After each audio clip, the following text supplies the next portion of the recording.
The stars looked different from the bridge of the USS Defiant. Commander Olivia Wright stared at the view screen, watching the blackness of space stretch out before her. After 3 years of deep space travel, the stars no longer looked like the ones she grew up seeing from Earth. She rubbed her tired eyes and took a sip of coffee. "Commander, we have something unusual on sensors," said Lieutenant Paul Mason from his station. His voice was calm, but Olivia heard the edge of excitement. She set down her cup. "Show me." The main screen changed to display a cluster of signals, approaching from the outer edge of the system they were exploring. The objects moved too fast and too precisely to be natural. "Ships," Olivia said quietly. "First contact."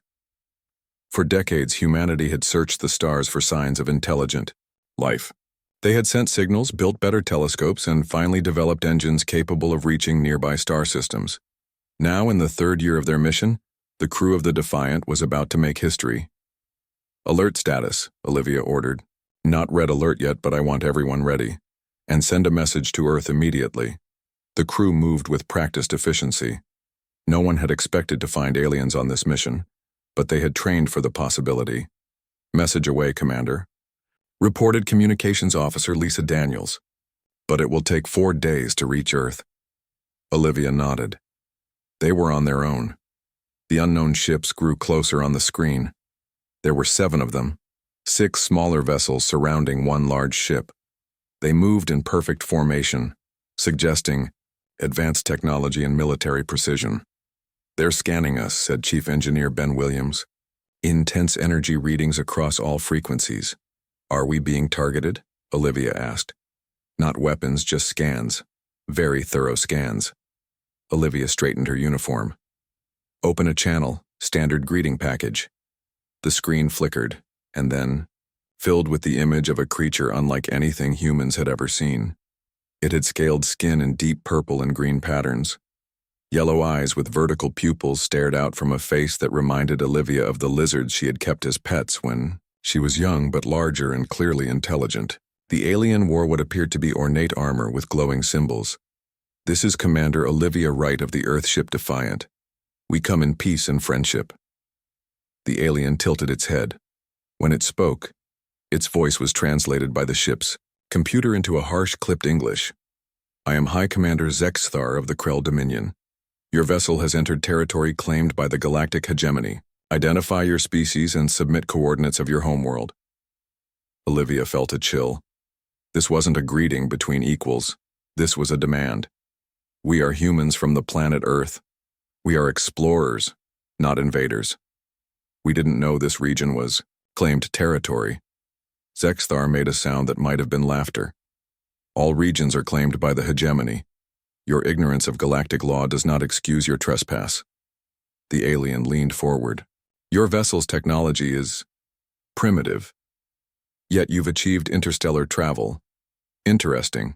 The Dominion will study your species before deciding your status." "Our status?" Olivia asked, trying to keep her voice level. "Whether you will serve as laborers, research subjects, or simply have your resources harvested. Your cooperation will be noted and may improve your position." The bridge fell silent. Olivia felt her hands clench into fists. "We don't submit to threats, High Commander. Humans are a free people." The alien's expression didn't change. "Freedom is inefficient. The hegemony brings order to chaos. You will learn this." The communication ended abruptly. The alien ships maintained their position, watching. "Options?" Olivia asked her officers. "Their tech is beyond anything we've seen," Ben said. "Those energy readings suggest weapons that could tear us apart." "We could try to run," suggested Navigation Officer Ryan Cooper. "The Defiant was built for speed." Olivia shook her head. "They'd follow us back to Earth. We can't lead them there." She thought for a moment. Humanity had spent its entire history preparing for threats, not through advanced technology, but through countless wars and conflicts that had shaped their thinking. "We need to show strength while gathering intelligence," she decided. "Ben, what about that experimental drive modification you've been working on?" The engineer nodded slowly. "The burst maneuver? It's untested, Commander.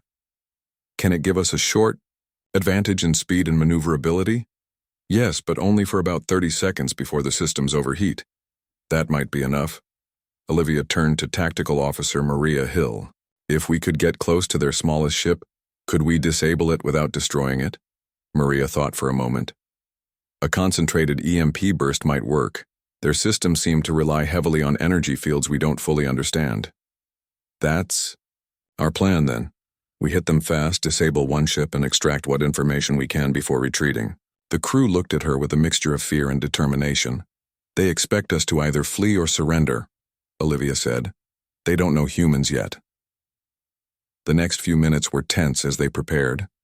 When everything was ready, Olivia gave the order. Execute burst maneuver now. The Defiant shot forward with impossible speed, bypassing the larger ships and heading straight for the smallest vessel in the formation. The alien ships began to turn, but they were slow to react, clearly surprised by the primitive ship's capabilities. EMP. Ready, called Maria. Fire! The pulse hit the target ship and its lights flickered and died. Before the other ships could respond, the Defiant had extended a docking tube and a team led by Security Chief Frank Diaz had boarded the disabled vessel. 5 minutes, Olivia warned over the comm. Get what you can and get out. The other Krell ships were moving to surround them. Warning shots flashed across their bow. 4 minutes and 30 seconds later, Frank and his team returned, carrying alien data devices and a small piece of equipment they'd managed to remove. Disengage and prepare for maximum warp, Olivia ordered as soon as they were aboard. The Defiant pulled away just as the alien ships opened fire. Several shots grazed their shields, but they managed to jump to warp before sustaining serious damage.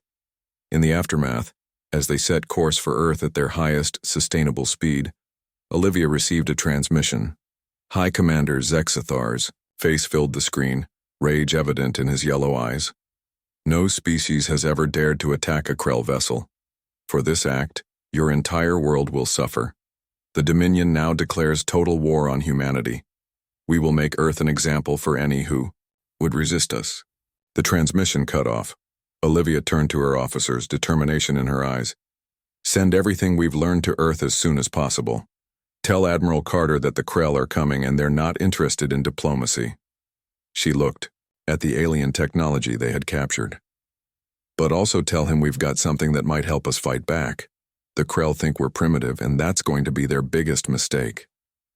As the Defiant raced toward home, carrying news of humanity's first contact and the war that would follow, Olivia knew one thing for certain. The Krell had no idea what they were about to face. Humans had been fighting and adapting since the dawn of their existence. If the Krell wanted war, humanity would show them exactly what they were capable of. Dr. Natalie Rivera had not slept in 36 hours. The fluorescent lights of Luna Base's research lab made her eyes hurt, but she couldn't stop now. Not when she held the key to humanity's survival in her hands. More coffee? Asked Dr. Kevin Grant, sliding a steaming cup across the table. Natalie nodded gratefully. Thanks. Any progress with the power core? Kevin shook his head. It's unlike anything we've ever seen. The energy output is incredible, but the design is strange. Gabriel Rodriguez, their engineering specialist, looked up from a disassembled piece of Krell technology. Strange is putting it mildly. Look at this circuitry. It's like they just stacked different systems on top of each other without optimizing. The team had been working non-stop since the USS Defiant returned to Earth with its stolen Krell technology. Admiral Alan Carter had immediately ordered the formation of a research group at the secret Luna base, away from potential Krell surveillance. It's as if they didn't invent any of this, Natalie said, peering through a microscope at a tiny component. They just took pieces from different sources and made them work together. A technician entered the lab, looking nervous. Dr. Rivera, Admiral. Carter is here for an update. Admiral Carter walked in, his uniform immaculate despite the early hour. His face showed the strain of preparing Earth for its first interstellar war. Please tell me you have good news, he said without preamble. Natalie straightened her lab coat. We do, sir. The Krell technology is advanced, but not as advanced as it should be. Explain. They're using technologies from multiple sources. Different design philosophies, different materials. It's like they conquered various species and stole their technology rather than developing their own. Gabriel stepped forward with a holographic display. And look at this, sir. Their shield technology has massive inefficiencies. They use brute force approach, huge power outputs to compensate for poor design. Admiral Carter frowned. How does this help us? They still outgun us by a massive margin. Because, Natalie said, excitement creeping into her voice, our quantum computing approaches problems differently. The Krell computers are linear, powerful but predictable. Our systems can find solutions they wouldn't even look for. Kevin brought up another display showing simulation results. We've already identified 3 potential weaknesses in their shield harmonics. With targeted strikes, we could penetrate their defenses with our current weapon systems. The Admiral's expression changed from skepticism to cautious hope. How soon can you have something ready for deployment? 2 weeks for a prototype, Natalie answered. Maybe a month for fleet-wide implementation. You have 1 week, Admiral Carter said firmly. The Krell fleet will be here in 10 days. As if to underscore his words, an alarm began to sound. A communications officer rushed in. Sir, the Mars defense perimeter has engaged Krell scout ships. Show me, Carter ordered. The main screen switched to a tactical display. Major Jack Harlow's 1st Orbital Combat Wing was engaged with a Krell advance force near Mars. Earth's fighters were outnumbered 3-1, but they were fighting in tight formations, using Mars moons for cover. Clever, Carter murmured as they watched Harlow's squadron execute a complex maneuver, drawing the Krell ships into a crossfire. They're used to overwhelming force, not tactical thinking. The battle continued for 20 minutes.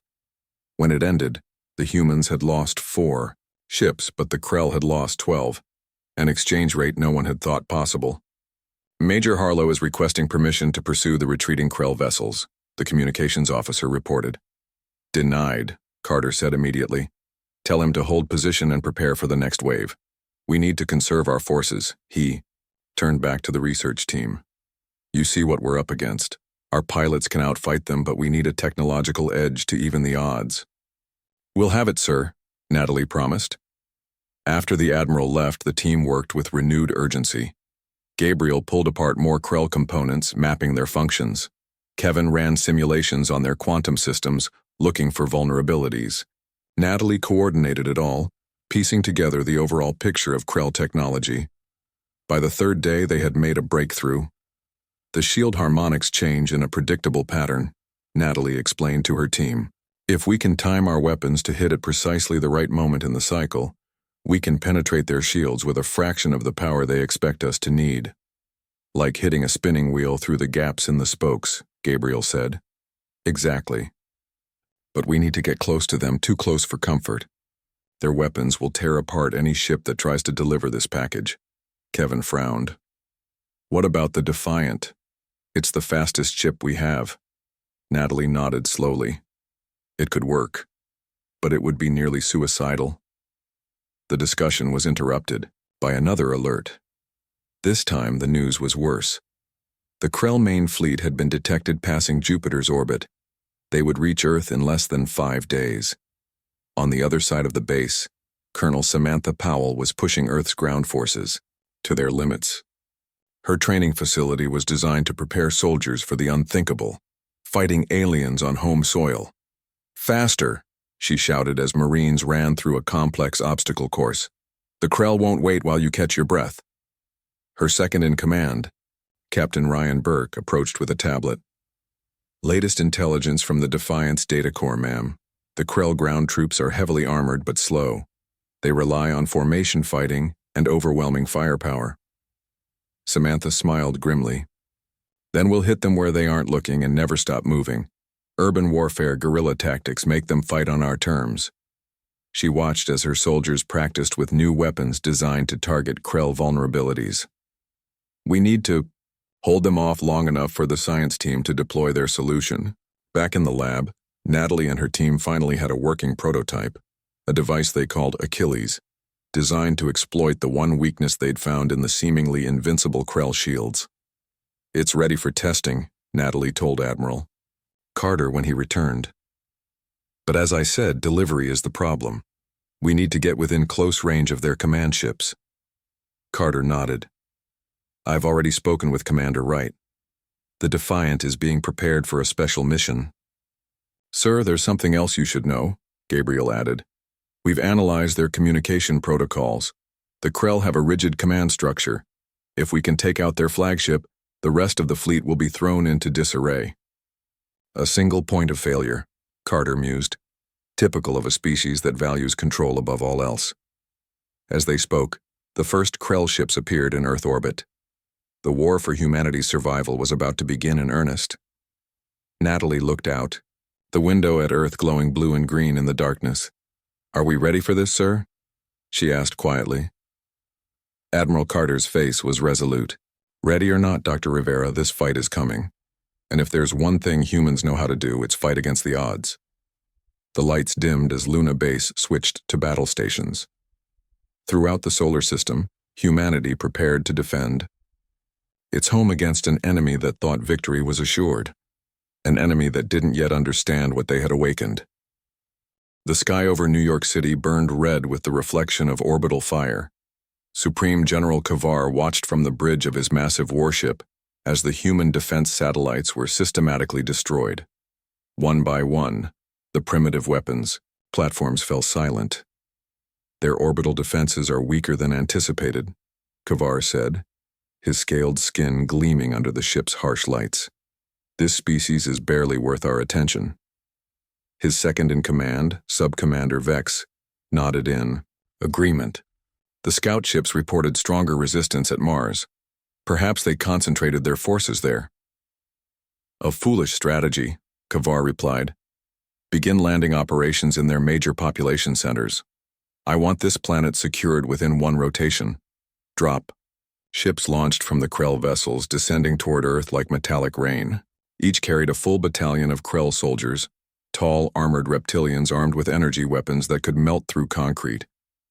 In the ruins of what had been Manhattan's financial district, Colonel Samantha Powell watched through binoculars as the Krell ships approached. "Right on schedule," she said to Captain Ryan Burke. "Are the teams in position?" "Yes, ma'am. Groups A through F are embedded in the subway tunnels. Groups G through M are in the high-rises. Snipers are on the rooftops." Samantha nodded. "Remember, we're not trying to win here. We're buying time and gathering intelligence, fighting retreat just like we practiced." The first Krell dropship landed in Central Park, its doors opening to disgorge 100 alien soldiers. They marched out in perfect formation, weapons raised. More ships landed in Times Square near the Empire State Building and along the Hudson River. "They're moving in standard search grid pattern," Ryan observed, "just like the intelligence said they would." "Predictable," Samantha said. "That will be their downfall. Wait for my signal." The Krell advanced through the seemingly abandoned streets, moving in tight formations. When they reached the intersection of Broadway and 42nd Street, Samantha pressed a button on her comm device. The ground beneath the aliens erupted as demolition charges collapsed the subway tunnels. 24 Krell soldiers disappeared into the sinkhole. At the same moment, snipers opened fire from the surrounding buildings, targeting the joints in the Krell armor. "Fall back to position 2, Samantha ordered as the Krell returned fire, their energy weapons slicing through concrete and steel. Similar scenes played out in Shanghai, Lagos, and Sydney, as human forces executed carefully planned ambushes followed by immediate retreats. The Krell, accustomed to enemies who stood and fought, were confused by tactics that offered no clear target. In Chicago, Lieutenant Diane Mitchell led a small squad through the sewers beneath Michigan Avenue. Her mission was more dangerous than most, intelligence gathering from the heart of the enemy position. "There," she whispered, pointing to where a Krell command vehicle had landed in Grant Park. Unlike the dropships, this vehicle was smaller and surrounded by elite guards. "That's our target." Her team waited until nightfall, then moved in using the cover of a fiercer battle taking place at Navy Pier. While the Krell commanders focused on the main human resistance, Diane's team placed explosives on the guard ships, engines.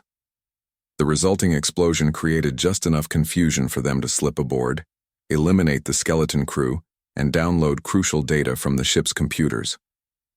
They were gone before reinforcements arrived, vanishing back into the urban labyrinth.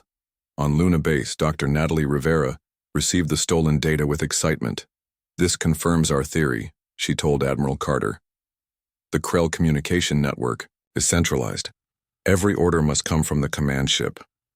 "Can we use that?" Carter asked. "Better than that," Gabriel Rodriguez said, working on a modified version of the Achilles device. "We can disrupt their entire battlefield network with the right signal, but we need to deliver it directly to their flagship." Carter's face was grim. "The Defiant is our only hope for that. Commander Wright is preparing for the mission now." In orbit, Commander Olivia Wright ran final checks on the modified Defiant. The ship had been equipped with experimental stealth technology, and the Achilles device had been integrated into its main systems. Shields at 100%, weapons online, stealth systems active, reported Lieutenant Mason. "Good," Olivia said, "because we'll only get one shot at this." The Defiant slipped away from its hiding place on the far side of the moon, moving silently toward the massive Krell fleet surrounding Earth. Olivia felt sweat on her palms as they navigated through the enemy. Armada. One scan, one alert, and they would be destroyed instantly. On Earth, the Krell invasion seemed to be proceeding as planned. Supreme General Kavar established his command center in the ruins of Denver, a city that had been largely evacuated before the attack. From there, he directed the global assault, confident in his imminent victory. "Human resistance is sporadic and disorganized," he reported to the Krell Dominion. "Their military forces are retreating on all fronts. Earth will be secured within one planetary rotation." What Kavar didn't realize was that the human retreat was deliberate. Colonel Powell's forces were falling back in a carefully orchestrated pattern, drawing the Krell deeper into urban environments where their rigid formations and heavy armor became liabilities rather than assets. "They think they're winning," Samantha told her officers during a brief meeting in an underground bunker. "Let them keep thinking that until the signal comes." That signal would come from President Vincent Zhao, who had relocated to a hardened facility beneath the Rocky Mountains. There, surrounded by his war council, he waited for confirmation that all pieces of Operation Trojan Horse were in place. "Dr. Rivera reports the Achilles device is functional," his aide reported. "Commander Wright has begun her approach to the Krell flagship. Colonel Powell's forces are in position for the counterattack." Zhao nodded. "And the other element?" "Major Harlow's remaining fighters are hidden on the lunar surface, fueled and ready." "Then we wait," the president said. "The Krell believe they've won because we've shown them exactly what they expected to see. A primitive species overwhelmed by superior technology." He looked at the tactical display showing Krell positions across the globe. "They've spent so many centuries conquering weaker species that they've forgotten what it's like to face a real fight." On the Defiant, Olivia guided her ship through the debris field of destroyed satellites, using the wreckage as cover. They were now less than 10 kilometers from Kavar's flagship, close enough to deploy the Achilles device. "Final approach," she said quietly. "Prepare to activate on my mark." The crew tensed, knowing they might not survive what came next, but they also knew that the future of humanity depended on their success. In Denver, Kavar was about to learn that his victory report had been premature. Human forces that had appeared to be retreating were now moving in toward his position from all directions. And high above, a small Earthship was about to change the course of the war. The Defiant drifted silently through the debris field, its experimental stealth systems masking it from Krell sensors. Commander Olivia Wright held her breath as they passed within 2 kilometers of a Krell cruiser. The enemy ship's lights swept past them, searching but not finding. "Distance to target?" Olivia whispered, though there was no need to keep her voice down. 5 kilometers and closing," Lieutenant Mason replied. "Their shields are at full power. No sign they've detected us." On the main display, Supreme General Kavar's flagship dominated the view. The massive vessel was easily 20 times the size of the Defiant, bristling with weapons and surrounded by smaller support ships. Achilles device status? Olivia asked. Chief Engineer Ben Williams checked his readings. Power levels stable. The modifications Dr. Rivera made are holding. We'll have one shot at this, Commander. Olivia nodded. That's all we need. As the Defiant crept closer to its target, activity on Earth was intensifying. Colonel Samantha Powell gave the signal that activated resistance cells in every occupied city simultaneously. The fighting retreat suddenly became a coordinated counterattack. In New York, explosive charges demolished buildings onto Krell patrol units. In Shanghai, snipers targeted the vulnerable joints in Krell armor from hidden positions. In Lagos, jury-rigged EMP devices disabled Krell vehicles at key intersections. The Krell, who had expected the humans to be nearly defeated, were caught off guard by the sudden change in tactics. Their rigid command structure meant they couldn't adapt quickly without direct orders from above. Supreme General Kavar sensed something was wrong when reports of renewed resistance came flooding in from across the planet. The humans are showing unexpected coordination, he told Subcommander Vex. Increase orbital bombardment on their major population centers. That will kill millions, Vex noted without emotion. Precisely. These primitives need to understand the cost of defiance. Before the order could be carried out, alarms blared across the flagship. A human ship had somehow appeared less than a kilometer from their position. Impossible, Kavar roared. No vessel could penetrate our perimeter undetected. On the Defiant, Olivia gave the command they had all been waiting for. Deploy Achilles now. Ben activated the device. For a moment, nothing seemed to happen. Then a pulse of energy unlike anything they had seen before shot from the Defiant toward the Krell flagship. It wasn't a weapon in the traditional sense. It carried no explosive payload, no kinetic force. Instead, it was a precisely calibrated signal designed to exploit the one weakness Dr. Rivera had found in the Krell shields. The energy wave hit the flagship's shields and, instead of being stopped, passed through them like they weren't there. The pulse spread across the massive ship, causing systems to flicker and fail. It's working, Ben shouted. Their shields are down. Olivia immediately opened a channel to Luna Base. Achilles deployed successfully. The flagship is vulnerable. Repeat, the flagship is vulnerable. On the lunar surface, Major Jack Harlow received the signal he'd been waiting for. All wings launch now. Target the flagship's weapons systems and engines. Dozens of fighters that had been hidden in lunar craters suddenly powered up and rocketed toward Earth orbit. The Krell, focused on the Defiant and the strange weapon it had deployed, were unprepared for this new attack. In his command center, President Zhao activated the final phase of Operation Trojan Horse. Launch all remaining orbital platforms. Throughout Earth orbit, what had appeared to be destroyed defense satellites suddenly came back online. They had never been destroyed at all, merely powered down to appear damaged.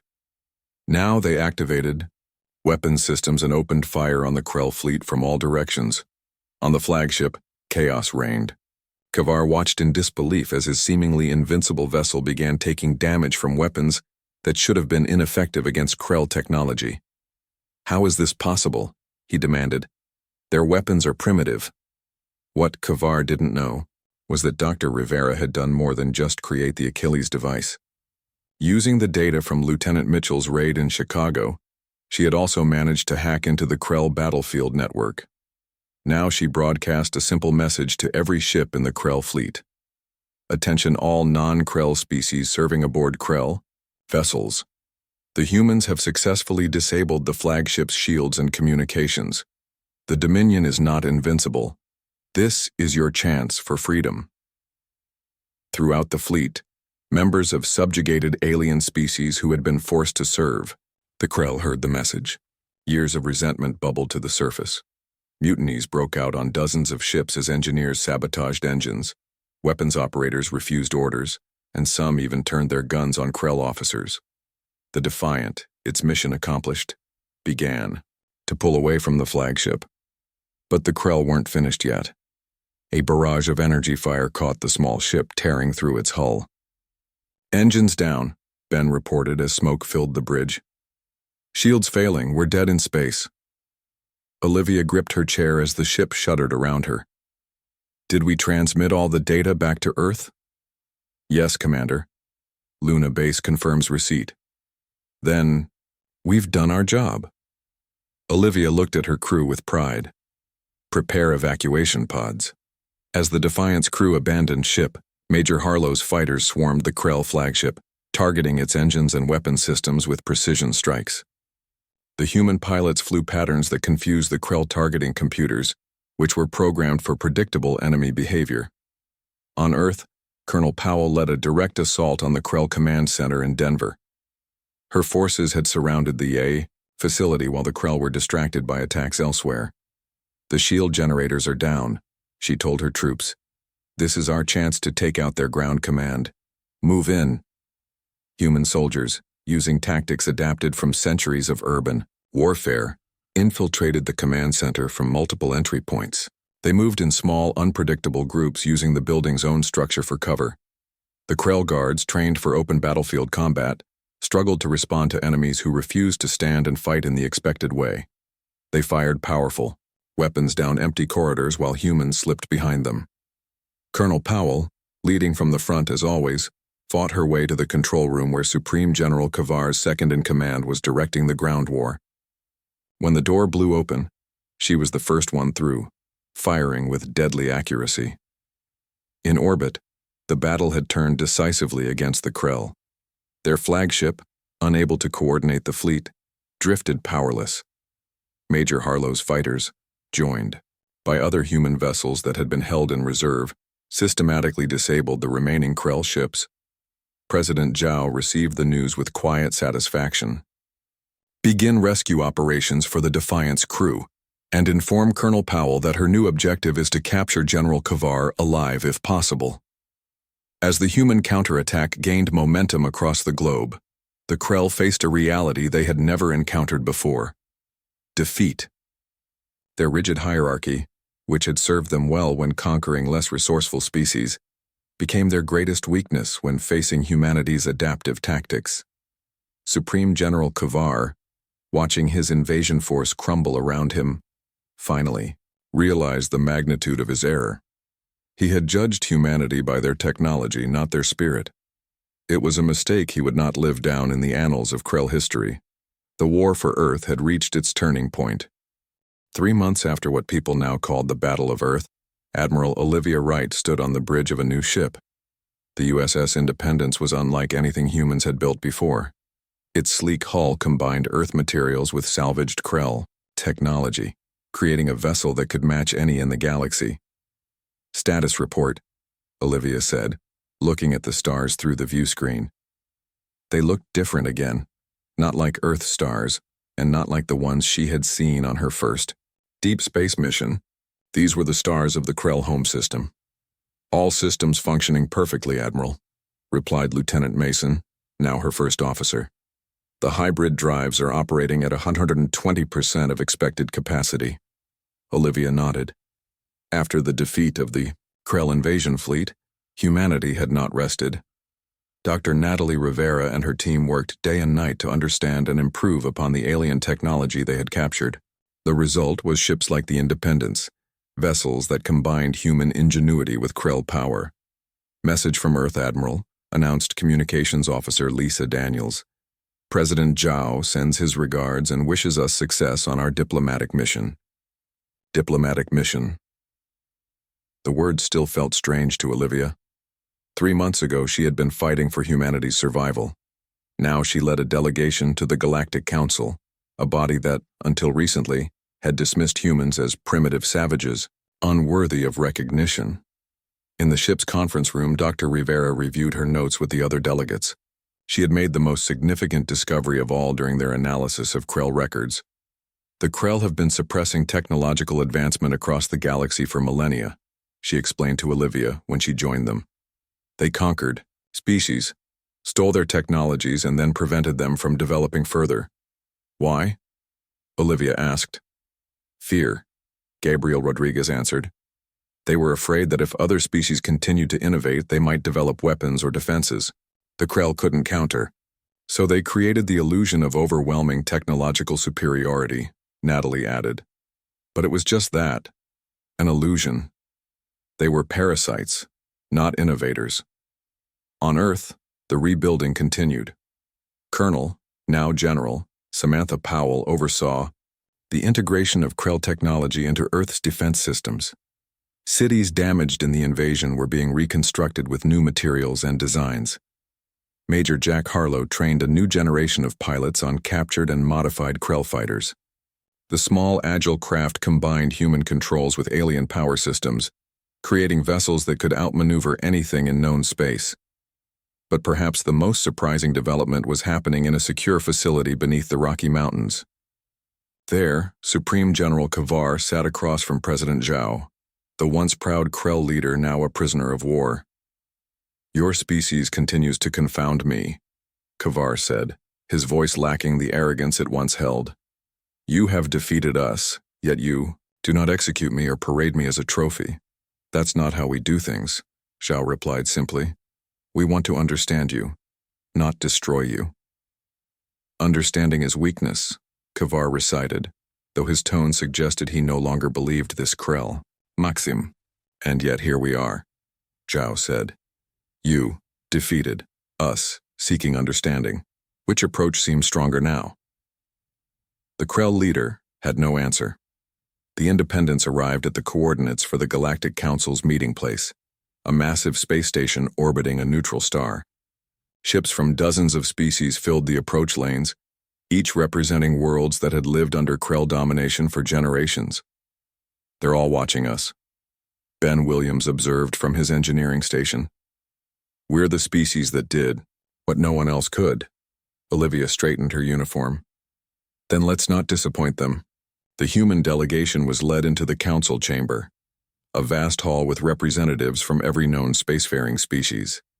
At the center sat High Commander Zexithar, his once imposing presence diminished by the defeat of his forces. "The council recognizes the representatives of Earth," announced a translator. "You may address the gathering." Olivia stepped forward. "We come not to gloat over victory but to propose a new path forward. For too long, the Krell Dominion has ruled through fear and suppression. We offer an alternative, cooperation and innovation." Murmurs spread through the chamber. Such words had not been heard in the council for millennia. "You defeated one fleet," Zexithar hissed. "The Dominion has many more." "True," Olivia acknowledged. "But we've transmitted the specifications for our Achilles device to every world in the hegemony. Your technological advantage is gone, High Commander." This was not entirely true. They had sent only enough information to make the claim believable, but the effect was immediate. Representatives from various species began talking excitedly, among themselves. More importantly, Natalie added, stepping forward with data tablets, "We've discovered something in the Krell archives. Every species represented here has developed unique technological approaches and innovations. Innovations the Krell have systematically suppressed. Together, free to develop without restriction, think of what we could achieve." The chamber erupted in discussion. Many species had long suspected the Krell were holding them back, but none had dared to speak it aloud until now. As the council meeting continued, a message arrived from Earth. The Independence's communications officer handed it to Olivia with a smile. "General Powell reports that 3 Krell colony worlds have contacted Earth directly, requesting assistance with their own liberation movements," she read aloud to her staff. "It seems we've started something bigger than we intended." "Or exactly what we intended," Ben suggested. Back on Earth, in a small ceremony at what had once been the front lines in Denver, General Powell unveiled a monument to those lost in the Krell invasion. Beside her stood several alien figures, representatives from species that had been forced to serve aboard Krell ships and had helped turn the tide by mutinying at the critical moment. "We never wanted war," Powell told the gathered crowd. "But when it came to our doorstep, we showed not just our strength but our character, and in doing so, we may have helped free not just ourselves, but countless other worlds as well." As the sun set over the rebuilt city, news arrived from the Galactic Council. For the first time in recorded history, the Krell Dominion had been forced to accept limitations on its power. A new galactic charter had been proposed, one that recognized the rights of all spacefaring species to develop without interference. And at the center of this new arrangement was the youngest spacefaring race of all humanity. A species that the Krell had dismissed as primitive had proven to be the catalyst for change across the galaxy. On the bridge of the Independence, Admiral Olivia Wright looked out at the stars once more. They no longer seemed cold and distant. They were full of possibility. "Where to next, Admiral?" Lieutenant Mason asked. Olivia smiled. "Everywhere.